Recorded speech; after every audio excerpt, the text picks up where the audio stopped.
Picture this. You are standing at your bank's ATM. You have just requested $200. The screen shows your transaction is complete and no cash comes out. You assume the machine is broken, you shrug, and you walk back to your car. That single decision, walking away instead of staying, is the exact moment criminals are counting on right now in cities across this country. And if it happens to you, the amount you lose could be far more than $200. A woman named Vivian, 74 years old, walked away from exactly this situation outside a bank branch this spring.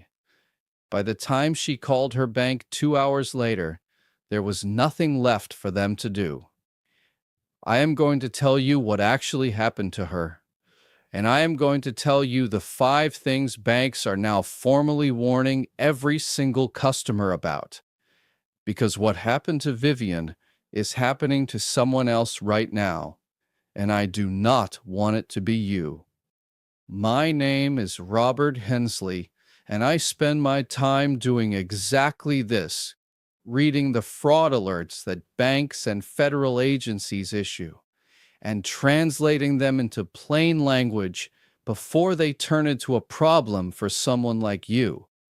I am not here to sell you anything, and I am not paid by any bank to say any of this. I read the actual warnings, so you don't have to dig through legal language to find out what matters. Before I tell you the rest of Vivian's story, hit subscribe and turn on notifications, because these warnings change constantly, and the version of this information you need 6 months from now will look different than it does today. Now let me take you back to that ATM, because what happened to Vivian in the next 90 seconds explains exactly why banks are treating this as an emergency in 2026.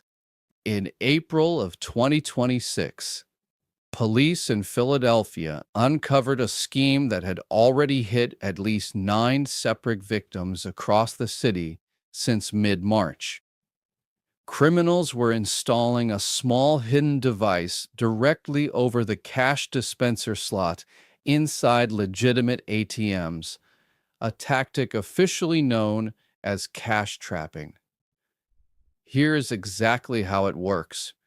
You complete your withdrawal normally. The machine debits your account, and the bills are dispensed by the machine. But instead of reaching your hands, the trap device catches them inside a concealed compartment.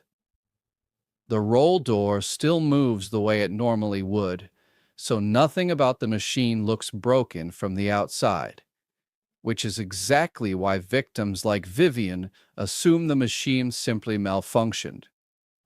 The criminal returns later, removes the device along with every dollar it caught, and disappears before anyone realizes what happened. This is not a rumor or an old scam resurfacing. It was documented by police and reported through Philadelphia news outlets in the spring of 2026. And investigators warned at the time that the same low-cost method would likely spread to other cities. What that means in plain terms is this: the ATM is not broken when this happens. It has been turned into a trap, and the only thing standing between you and getting your money back is what you do in the next few minutes. Vivian's cash never dispensed that day, and because she had somewhere to be, she did exactly what most of us have been trained to do when a machine fails. She walked away, telling herself she would call the bank later if it turned out to be a real problem. By the time she called that evening, the trap device had already been removed from the machine, along with her $200. And because there was no record of her reporting it at the scene, her bank had no transaction data, showing the money had actually been trapped, rather than simply withdrawn successfully. $200 is not life-changing money for most people, but it is the exact same mechanism that has been used to take far larger amounts. And the only difference between Vivian's story and a much worse one is timing. So here is something I want you to do right now, not later, right now if you can. Think back to the last time you used an ATM and picture exactly what you did the moment your cash did not appear. If your honest answer is that you would have walked away just like Vivian did, you are not alone. And that is exactly why banks are now training tellers specifically to watch for this pattern. There are three things that make this particular scheme work, and once you know them, you become far harder to trap. First, the machine has to look completely normal from the outside, which cash trapping devices are specifically designed to accomplish. Second, the victim has to leave before contacting the bank, since the device only works if the criminal has time to return and remove it undisturbed. Third, the victim has to assume mechanical failure rather than fraud, because that assumption is what stops most people from calling anyone at all. Here is exactly what to do instead, and I want you to actually picture yourself doing this the next time you're standing at a machine. If you complete a transaction and cash does not come out, do not walk away from that ATM under any circumstances. Stay exactly where you are and call your bank's fraud line immediately using your own cell phone while you're still standing at that location. Tell them plainly that the transaction showed as complete, but no cash was dispensed. And ask them to flag that specific transaction right now while you are physically present.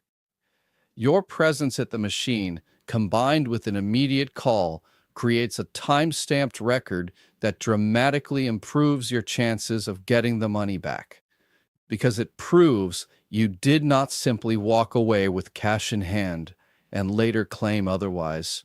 This one change, staying instead of leaving, is the single most important thing in this entire video, because it turns a device that depends entirely on you leaving into a device that cannot work at all. That is the first warning, but it is only one of 5 that banks are formally putting in writing to their customers this year. And the second one involves something that feels almost too obvious to need saying out loud. Your debit card should never leave your hands at an ATM. Not to a stranger offering to help. Not to someone who says the machine looks confusing. Not to anyone standing near you, no matter how friendly they seem. The reason this rule exists in such absolute terms is a device called a skimmer, and its more advanced 2026 version called a shimmer, which is small enough to fit directly inside the card slot itself and can read every piece of information on your chip in under 3 seconds of physical contact. You would not feel it happen. You would not see it happen. The card simply changes hands for a moment and comes back to you, and the damage is already done by the time you walk away. If you ever have trouble using an ATM yourself, the buttons feel small, or the screen is hard to read, the correct move is to walk inside the branch and ask a uniformed bank employee at the teller window, never a stranger standing near the machine, no matter how helpful they seem. If anyone reaches towards your card while you are at an ATM, simply pick it up and walk into the branch without engaging them at all. Warning 3 follows directly from this one, and it is about your PIN specifically, since the current guidance from major banks states plainly that you should cover the keypad with your other hand every single time you enter it, even when you believe you are completely alone. Documented cases from this year involved small mirrors positioned near keypads and cameras disguised as part of the machine housing that captured pins from people who were certain no one was watching them, which is exactly why the habit has to be automatic rather than something you only do when you feel watched. The same protection applies inside the branch itself, at a teller window, when an employee is helping you complete a transaction that requires your PIN. That employee is required by bank policy and in most states by consumer protection law to look away while you enter your number. That is not simple courtesy, it is a formal requirement. If you are ever at a teller window and the employee does not look away on their own, you are completely within your right to say plainly, "Please turn away while I enter my PIN." And any legitimate bank will honor that request immediately, without hesitation or pushback. If an employee refuses or seems uncomfortable with that simple request, ask for the branch manager on the spot, because that reluctance alone is a signal worth paying attention to. 3 warnings down, and the fourth one is the newest, the fastest growing, and honestly the one that worries me the most, because of who it actually catches. The Federal Bureau of Investigation reported that cryptocurrency kiosk scams cost victims more than $300 million in 2025 alone. And adults 60 and older accounted for the overwhelming majority of those losses. The people who fall for this are not naive or careless.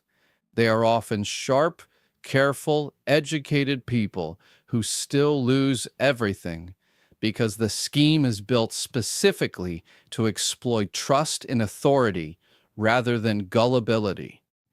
Here is exactly how it works. You receive a call or a text from someone claiming to be the IRS, the Social Security Administration, Medicare, or law enforcement, telling you your account has been compromised or that you owe back taxes, and they sound completely official, sometimes knowing personal details that feel impossible for a stranger to know. They direct you to your bank, tell you to withdraw cash, sometimes tens of thousands of dollars, and deposit it into what looks like an ordinary ATM, but is actually a cryptocurrency kiosk, claiming this is the only secure way to protect your money. And I want to show you exactly what this looked like for one real family earlier this year. Picture a woman named Harriet, 68 years old, who received a call from a man claiming to be a detective investigating identity theft on her account, telling her that criminals overseas had accessed her Social Security number and that her life savings needed to be moved into a secure federal holding account within the hour, or it would be seized. He stayed on the phone with her the entire time, walked her calmly through withdrawing $18,000 from her bank, and directed her to a cryptocurrency kiosk inside a nearby convenience store, telling her to scan a code he texted her and feed the bills in slowly. The teller at her bank had actually asked her why she needed that much cash that day, and Harriet, coached by the caller to say she was covering a family medical bill, repeated exactly what she had been told to say. Within 20 minutes of feeding that cash into the machine, it was gone, untraceable, and completely unrecoverable. And the detective who called her that morning never existed at all. That brings us back to the legislative response This exact pattern has triggered nationwide. The moment that cash goes into the machine, it is gone permanently because cryptocurrency transactions cannot be reversed, tracked, frozen, or disputed the way a normal bank transaction can. The money is simply gone the instant it clears, exactly as it was for Harriet. This threat became serious enough that Indiana became the first state in the country to ban these machines outright, signing that law in March of 2026, after lawmakers heard directly from families who had lost everything. And several other states passed their own restrictions the same year, with legislation actively under consideration in close to 30 states as of this recording. Banks are now training employees specifically to intervene when a customer makes an unusually large cash withdrawal, because in many documented cases, the victim is on the phone with the scammer at that exact moment, standing right there at the teller window, the same way Harriet was. If a bank employee ever asks you why you are withdrawing a large amount of cash, answer honestly, because that question is not intrusive. It may be the last thing standing between you and a permanent loss. Here is the one sentence I want you to remember above everything else in this entire video. No real government agency, no real bank, and no real law enforcement office will ever instruct you to withdraw cash and deposit it into a cryptocurrency machine. Not ever, not under any circumstance, not even in what feels like a genuine emergency. And if anyone tells you to do that, it is always, without exception, a scam. That brings us to the fifth and final warning, and it is the one that catches people most off guard, because it doesn't feel like a scam at all while it is happening. It feels like ordinary, polite, helpful customer service. Picture yourself inside the bank, and someone who works there, or appears to, offers to help you set up a mobile banking app or fix a problem with your account access, and asks to see your phone. Handing it over feels completely routine, but in documented cases from this year, a phone in someone else's hands for as little as 30 seconds has been used to transfer funds to an outside account, add a new trusted device to banking credentials, or install software that gave a criminal ongoing control of that device long after the person walked out of the branch. A real bank employee guides you through steps and tells you what to enter. They do not physically hold your device to do it for you. And if anyone insists they need to hold your phone, asking for the branch manager is a completely reasonable request that any legitimate employee will honor immediately. Here's what that actually looked like for one man who trusted the wrong person for less than a minute. Picture a man named Bernard, 79 years old, who was struggling to get his new mobile banking app working, and gladly accepted help from a well-dressed young man who approached him near the entrance and said he worked for the bank, though he was never actually wearing a uniform or a name badge. Bernard handed over his phone without a second thought, watched the man tap through several screens too quickly to follow, and thanked him when the app suddenly seemed to work. 3 days later, Bernard discovered that a new device had been added as trusted on his account, and over $6,000 had been transferred out in small increments designed to avoid triggering his bank's fraud alerts. When Bernard later described the man to actual bank staff, nobody by that description had ever worked at that branch. The entire encounter lasted less than a minute, and by the time anyone noticed, the damage was already spread across several days of transfers. There is one more tool worth setting up before we close, and it takes about 10 minutes at any branch. It is called a trusted contact designation, and it is simply the name and phone number of a family member or close friend on file with your bank.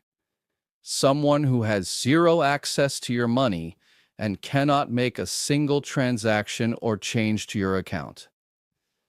What they can do is answer the phone if your bank's fraud monitoring flags something unusual, like a wire transfer you have never made before.